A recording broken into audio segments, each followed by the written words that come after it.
Tensions are escalating in the Caribbean after the U.S. seized a Venezuelan oil tanker, prompting sharp condemnation from President Maduro. Washington has intensified sanctions and expanded its military presence in the region, while Russia and Belarus have reached out to back Maduro as the standoff deepens.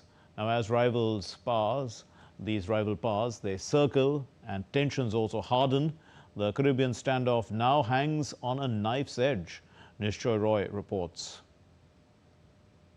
A major flashpoint is unfolding in the Caribbean as a dramatic standoff unfolds between Venezuela and the United States. What began with the seizure of an oil tanker has now escalated into a wider geopolitical confrontation, drawing in global powers.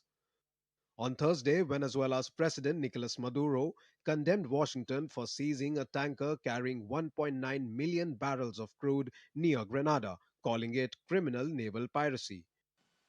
Absolutamente criminal e ilegal. Yesterday, they committed an absolutely criminal and illegal act when they proceeded to carry out a military assault, kidnapping, and robbery like Pirates of the Caribbean on a private civilian commercial merchant ship.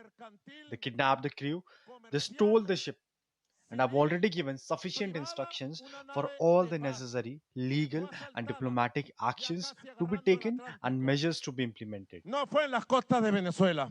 The seizure marks Trump administration's first move against Venezuela-linked tanker since its major military buildup in the region began. President Trump said the United States will soon launch strikes to block narcotic shipments allegedly moving from Venezuela into the United States. They've treated us badly, and I guess now we're not treating them so good. If you look at the drug traffic by sea is down 92%. And nobody can figure out who the 8% is because I have no idea. Anybody getting involved in that right now is not doing well. And we'll start that on land, too. It's going to be starting on land pretty soon. Washington also imposed new sanctions on 3 relatives of Maduro's wife and several oil tankers and shipping firms tied to them, adding more pressure on Caracas. Coast Guard helicopters and Marine Osprey aircraft were seen operating from Puerto Rico, reflecting the intensifying U.S. military presence in the Caribbean.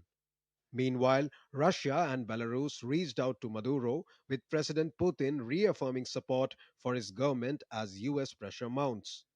As pressures mount and global powers take sides, the confrontation risks pushing the region towards deeper instability, with no clear path to de-escalation in sight.